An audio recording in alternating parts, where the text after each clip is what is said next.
ए जा एगो बात सुन लो का एगो खुशखबरी बा। खुशखबरी का बा बोला ना। हमार शादी सेट हो गई।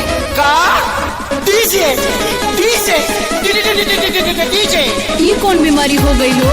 ई बीमारी ना हो, ई डर हो। लगता कि तारा सदिया में हमरे डीजे बजावे के पड़ी।